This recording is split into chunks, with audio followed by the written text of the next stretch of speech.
Hello students, Jai Hind all of you. Students, today we will start the second story of the chapter 2 for students of class 12th from our English Flamingo book. Chapter का नाम आपको मालूम ही है, it is lost spring which is written by Anees Jung. Students, मैंने आपको पहले भी बताया था कि this chapter is divided into two different stories and in this part we will study the story of Mukesh. This is story number 2 जिसका title है I want to drive a car. एक बच्चा कह रहा है कि मैं गाड़ी चलाना चाहता हूँ. So let us begin reading a story. Mukesh insist on being his own master.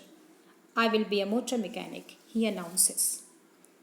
Mukesh इस लड़के का नाम है जैसे हम पिक्चर में देख रहे हैं, जिसके राइटर हमें बता रहे हैं कि मुकेश खुद का मालिक बनना चाहता है. वो किसी का गुलाम बनकर काम करना नहीं चाहता, तो वो खुद का मालिक बनकर काम करना चाहता है.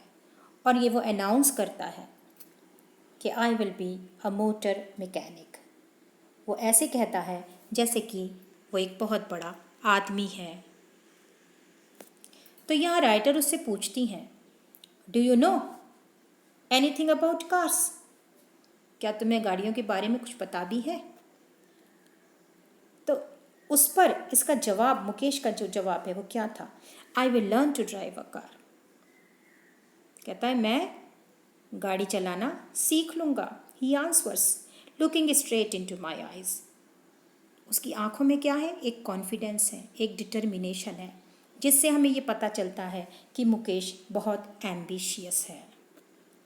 तो वो जवाब क्या देता है? मैं सीख लूँगा. और वो उनकी आंखों में देख कर कहता है ये चीज़, बड़े कॉन्फिडेंस के साथ, बड़े डिटर्मिनेशन से ये बात कहता है.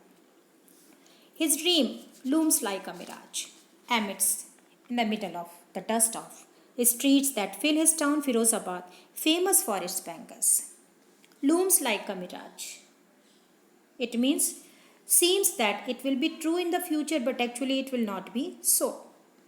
कहने का मतलब है ऐसा लगता है कि फ्यूचर में वो चीज़ हो सकती है, वो चीज़ पॉसिबल है, लेकिन सच में ऐसा नहीं होगा. Amidst means in the middle of, किसी चीज़ के बीच में. तो राइटर हमें बता रही हैं, राइटर कह रही हैं कि मुकेश का जो सपना है वो एक मिराज लग रहा है. जब जैसे कि दूर से लगता है हमको कि वहाँ पर कुछ है, हमें लगता है कि वहाँ पर एक चिड़िया बैठी है, वहाँ कोई आदमी खड़ा है, वहाँ पर कोई पेड़ होगा, लेकिन पास जाकर देखो तो वहाँ वो चीज़ नहीं होती है. तो मिराज है. राइटर का कहना ये है कि जो मुकेश की कंडीशन है, जो उसके हालात हैं, उससे ऐसा ही लगता है कि उसका ये सपना जो है वो पूरा नहीं हो पाएगा, वो इस सपने को पूरा नहीं होने देंगी. अब वो हमें बता रही हैं कि मुकेश की कंडीशन क्या है जिसमें वो रहता है. तो वो है फिरोज़ाबाद, एक शहर, एक फेमस शहर जहाँ पर कांच की चूड़ियाँ बनाई जाती हैं. Famous for its bangles. तो यहाँ पर कांच की चूड़ियों का काम होता है.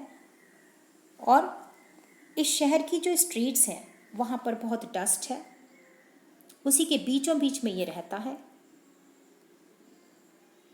तो यहाँ पर जितने भी लोग रहते हैं वो सब बैंगल्स बनाते हैं. तो ऐसे हालात में मुकेश रहता है जहाँ उसके सपने पूरा होना एक मिराज है. और every other family in Firozabad is engaged in making bangles. It is the center of India's glass blowing industry, where families have spent generations. Glass blowing industry means industry related to making glass. वो industry जो कि कांच बनाने का काम करती है, making glass. तो हर फैमिली जो फिरोज़ाबाद में है वो एंगेज है. किस में एंगेज है? कांच की चूड़ियाँ बनाने में. जैसे आप इस पिक्चर को देख सकते हैं, हर पूरा परिवार जो है वो लगा हुआ है. औरत भी है, बच्चा भी है, एक आदमी भी है. तो पूरा परिवार जो है वो इसमें एंगेज है, बिज़ी है.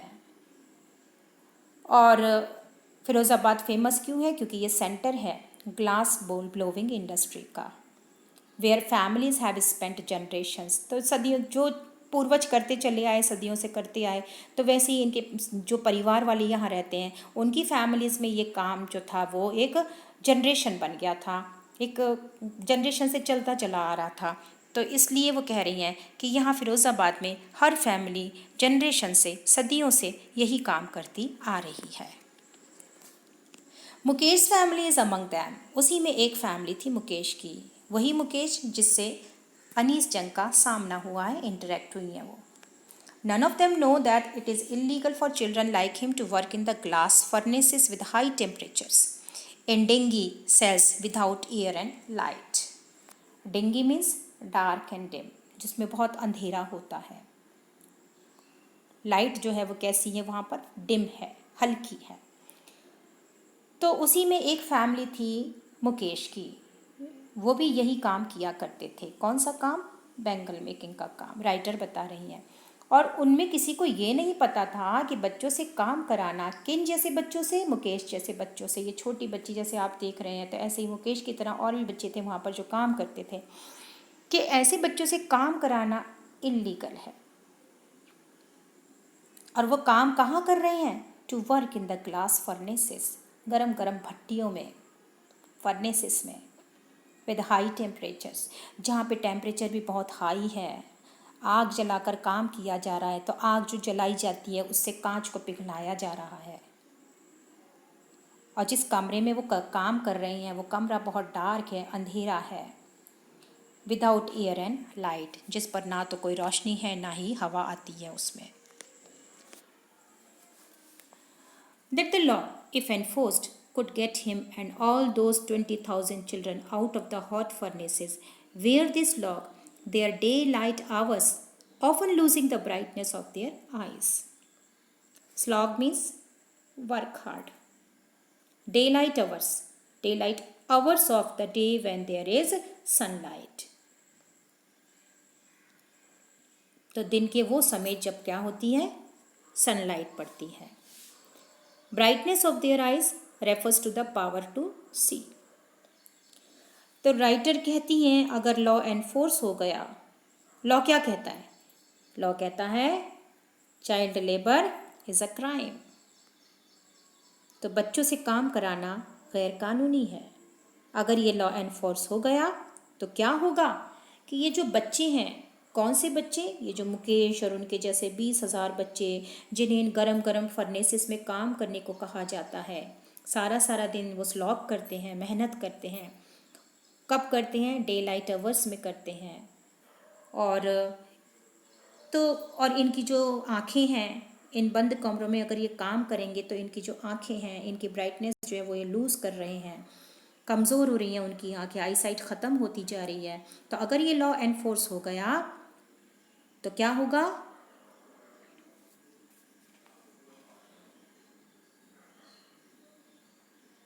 तो इन्हें इन सब चीज़ों से बचा लिया जाएगा।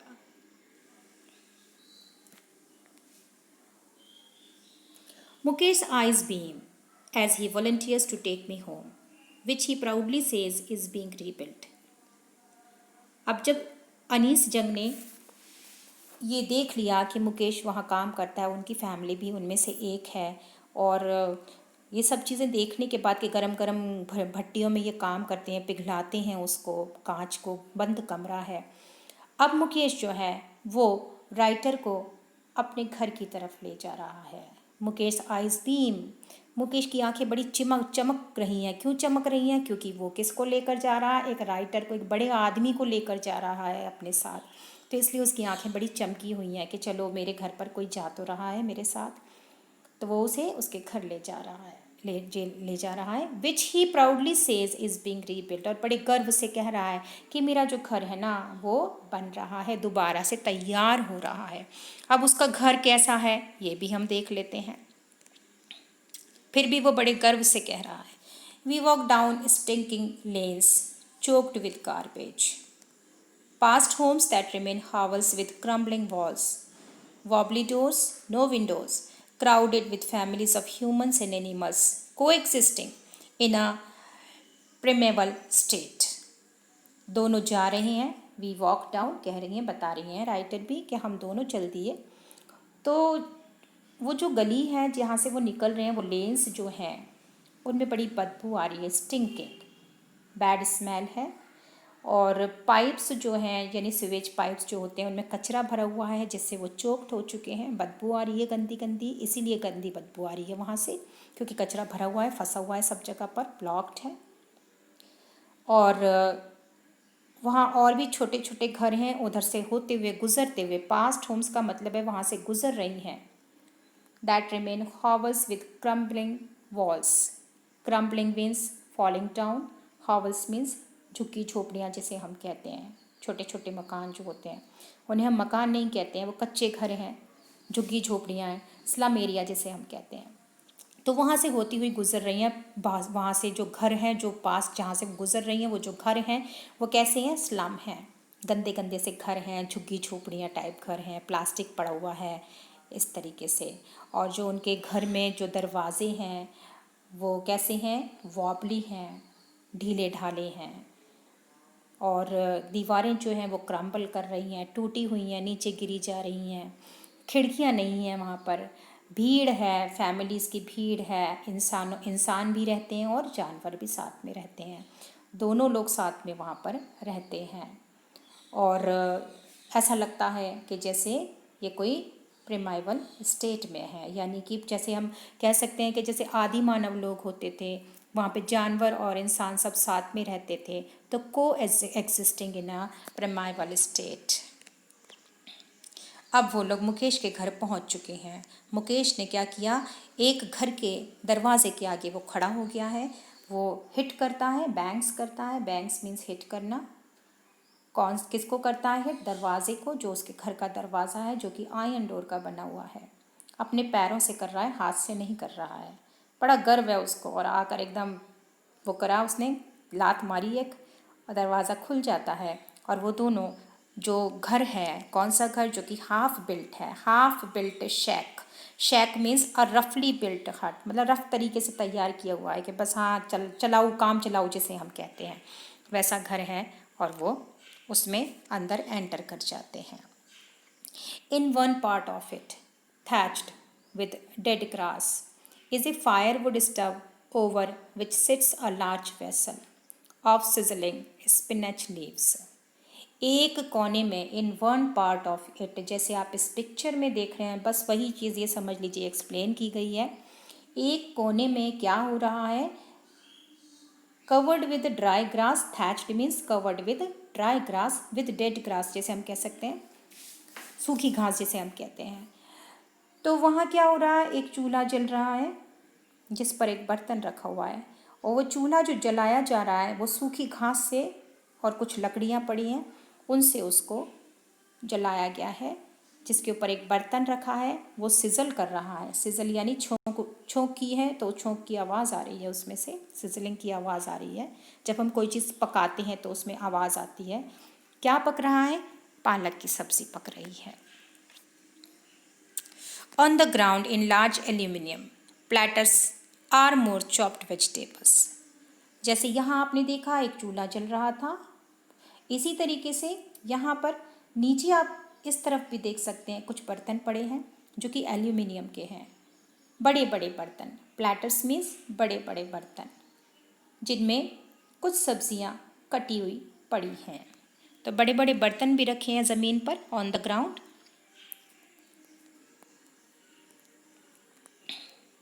A frail young woman is cooking the evening meal for the whole family. एक दुबली पतली सी औरत है, थिन, फ्रेल मीन्स थिन, दुबली पतली औरत है, कमज़ोर सी औरत है, जो कि खाना बना रही है शाम का पूरी फैमिली के लिए। ये पूरी फैमिली किसकी है, ये पूरी फैमिली मुकेश की है। तो ये उसकी भाभी हैं शायद, जो खाना बना रही हैं दुबली पतली सी। हम आगे देखेंगे, हमें पता चल जाएगा कि ये लेडी है कौन। वैसे दुबली पतली औरत है क्योंकि यंग बताई है, इसलिए मे बी पॉसिबल। और उनकी आँखों से धुएं की वजह से क्या हो रहा है, आंसू आ रहे हैं, through eyes filled with smoke. और बड़ी खुश होकर काम कर रही हैं। शी स्माइल्स, हंसकर काम कर रही हैं। She is the wife of Mukesh elder brother. मैंने आपको बताया था कि ये तो उनकी शायद भाभी हैं, तो अब आपको पता चल गया होगा। She is the wife of Mukesh elder brother, Mukesh के बड़े भाई की बीवी हैं वो। No much older in years, ज़्यादा उम्र नहीं है उनकी, क्योंकि गांव में जल्दी शादियां कर दी जाती हैं, इसलिए कह रही हैं कि ज़्यादा उम्र भी नहीं है उसकी। She has begun to command respect, उसको क्या हो गया है, उसको रेस्पेक्ट भी मिलता है। शी इज़ वर्दी, यानी वो है इस लायक कि उसे रेस्पेक्ट दी जाए एज द बहू, एक बहू के तरीके से जो रेस्पेक्ट मिलनी चाहिए। बहू का मतलब क्या होता है, the daughter in law of the house. Already in charge of 3 man, तो वो ऑलरेडी क्या है, इंचार्ज हैं। किसकी, 3 मैन की। उस घर में 3 आदमी हैं, जिनमें एक तो उनके हस्बैंड है, एक मुकेश है, एक उनके फादर हैं। तो इन 3 आदमियों की ये इंचार्ज हैं। कौन इंचार्ज है, मुकेश की भाभी, जो कि उनके बड़े भाई की बीवी हैं। जैसे आप इस पिक्चर में देख सकते हैं, when the older man enters, she gently withdraws behind the broken wall and brings her veil closer to her face. देख रहे हैं आप कि इसने घूंघट कर रखा है। तो जैसे ही वहाँ घर के अंदर बुजुर्ग आते हैं, ओल्डर मैन एंटर्स, बता रही हैं वो, राइटर बता रही हैं कि देखो सिचुएशन कैसी है वहाँ के घर की। उनके घर में ऐसा है कि खाना पक रहा है, बूढ़ी वो चूल्हे के आगे काम कर रही है, आंसू आ रहे हैं उसके, और जैसे ही एक बुजुर्ग एंटर होते हैं, शी जेंटली विथड्रॉज, वो वापस भाग कर जाती है और दीवार के पीछे चली जाती है, जो कि दीवार कैसी है, ब्रोकन है, टूटी हुई सी दीवार है, और फिर अपना घूंघट निकाल लेती है। Ghoonghat, veil means a piece of fine material worn by women to protect or hide the face. Veil का मतलब घूंघट को कहा जाता है कवर कर लेना, और वो अपने चेहरे को छुपा लेती हैं घूंघट करके। तो कब छुपाती हैं, जब बूढ़ा आदमी घर के अंदर आते हैं, जब एजिड लोग जो आते हैं उनसे बड़े। एज कस्टम डिमांड्स, जैसे कि ट्रेडिशन है, कस्टम की डिमांड है, डॉटर इन लॉज जो होती हैं उनको क्या किया जाता है, उन्हें पर्दा करना पड़ता है। मस्ट वेल, ये होना चाहिए, पर्दा करना ही है उनको, कस्टम की डिमांड है ये उनका ट्रेडिशन है। तो इसलिए वो वेल कर लेती हैं अपने चेहरों को, their faces before male elders, before male elders. In this case the elder is an impoverished bangle maker. और इस केस में, यानी ये जो राइटर बता रही हैं, ये मुकेश की जो फैमिली है उन्हीं के बारे में बात हो रही है, तो वो भी बहुत ही पुअर हैं। ये एल्डर कौन है, एल्डर इनके भाई की बात हो रही है, वो भी एक बैंगल मेकर है, और यही उनकी वाइफ है। उन्होंने चेहरा अपना वेल कर रखा है जब कोई बूढ़ा आता है अंदर, ओल्डर मैन आते हैं तो। Despite long years of hard labour, first as a tailor then a bangle maker, he has failed to renovate a house, send his 2 sons to school. All he has managed to do is teach them what he knows, the art of making bangles. बेटा आप देख रहे हैं, जैसे यहाँ पर एक father हैं, उनका बेटा है, फिर एक और बेटा है। तो ये जो पूरी फैमिली है, ये क्या काम कर रही है, ये वही काम कर रहे हैं जो कि इनसे कहा जाता है करने को। जो फैमिली में जो चलती आई है सदियों से चीज़, वही चीज़ ये लोग कर सीखते चले आते हैं।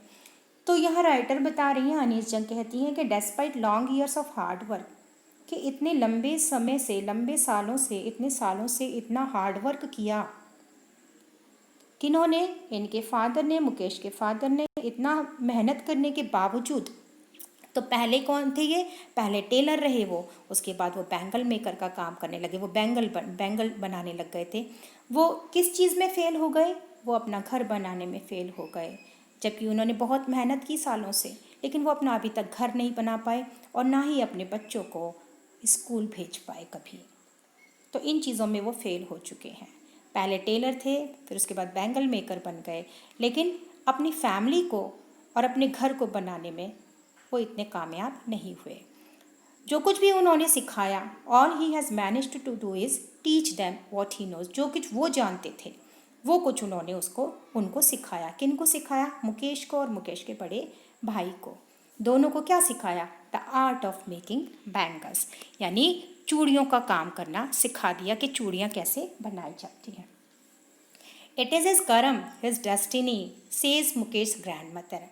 इस घर में एक और लेडी भी हैं जो कि मुकेश की दादी हैं, उनकी माँ नहीं है, दादी हैं। Who has watched her own husband go blind with the dust from polishing the glass of bangles, जिन्होंने अपने ही आंखों के सामने अपने हस्बैंड को यानी मुकेश के दादा को अपने ही आंखों के सामने अंधे होते हुए देखा था। उनकी आंखों की जो रोशनी थी वो धीरे धीरे ख़त्म होती चली गई थी। तो यहाँ उनकी दादी ये बात कर रही हैं, अरे ये इनके कर्म हैं, ये तो डेस्टिनी है, भाग्य है हमारा। कौन कह रही है? मुकेश की ग्रैंड मदर कह रही हैं, ये तो हमारे भाग्य में लिखा है, हमारे कर्म हैं ऐसे, तो हमें ये काम करना पड़ता है। जो कि अपने हस्बैंड को भी देख चुकी थी। Who has watched her own husband go blind with the dust from polishing the glass of bangles. Can a God given lineage ever be broken, she implies. तो वो जो दादी हैं वो बता रही हैं, लिनिएज का मतलब होता है अ प्रोफेशन, एक ऐसा काम carried on through the generations, जो कि पूर्वजों से चला चला आ रहा है, सदियों से चला चला आ रहा है। तो ये सदियों से जो काम कर रहे थे वो क्या था? ग्लास बैंगल मेकिंग का जो काम है उसकी बात कर रही हैं। तो क्या भगवान की जो दी हुई जो चीज़ है, गॉड गिवन लिनिएज, ये तो कहते हैं ना कि भगवान का दिया हुआ वरदान है या जो भी कह लो, तो क्या इसको हम कभी तोड़ सकते हैं? इस प्रथा को हम नहीं तोड़ सकते। वो जवाब देती हैं इस चीज़ को, ये भगवान की दी हुई चीज़ है, हमारे पूर्वज करते आए हैं, तो पूर्वज जब करते आए हैं तो वो उस चीज़ को तोड़ भी नहीं सकते हैं, इसलिए वो इस चीज़ को कहती हैं। कौन कहती है? मुकेश की दादी। उनके दादा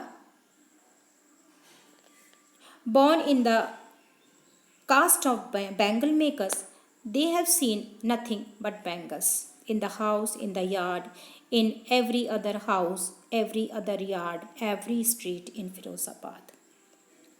तो इसी कास्ट में ये लोग पैदा हुए हैं। कौन सी कास्ट में? बैंगल मेकर्स की कास्ट कह लो इसको। वो लोग कह रहे हैं कि चूड़ियाँ बनाने वाली उसमें ही हम लोग पैदा हुए हैं।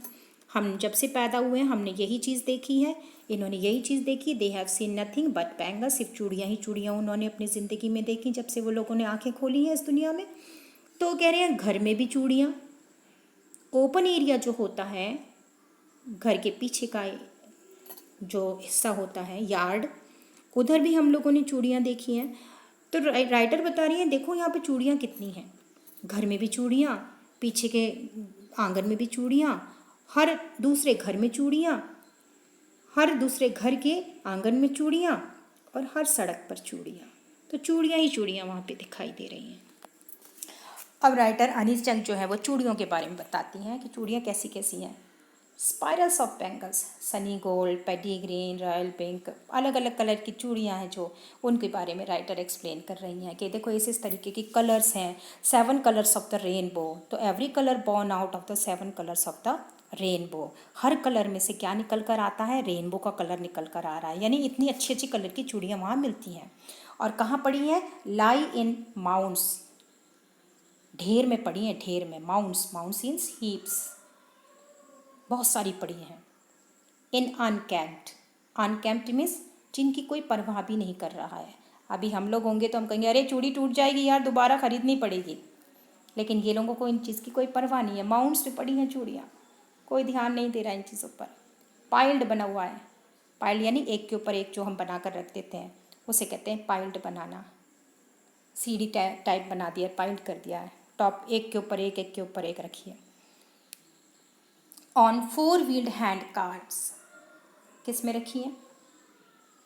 एक 4 पहियों का जो वो होता है, हाथ से चलाने वाली गाड़ी होती है, उसको कहा गया है।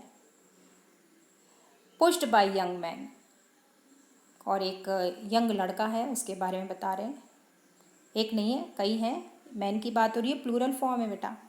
तो pushed by young man along the narrow lanes of the shanty town. Shanty means a town that is full of small, roughly built huts. तो ये सारी चीज़ें उसने एक्सप्लेन करी हैं राइटर ने कि चूड़ियों को आदमी लेकर जाते हैं। And in dark hutments next to lines of flames of flickering oil lamps sit boys and girls with their fathers and mothers welding pieces of coloured glass into circles of bangles. You can see in the picture here, आप देख रहे हैं कि line से आग लग जल रही है, ये इस तरीके से फ्लेम उठ रही है और औरतें बैठी हुई हैं। तो यहाँ बताया है कि जो डार्क जो कमरा है hutments, next two lines of flames, lines में बैठे हुए हैं वो लोग, वो फ्लेम निकल रही है, आग निकल रही है।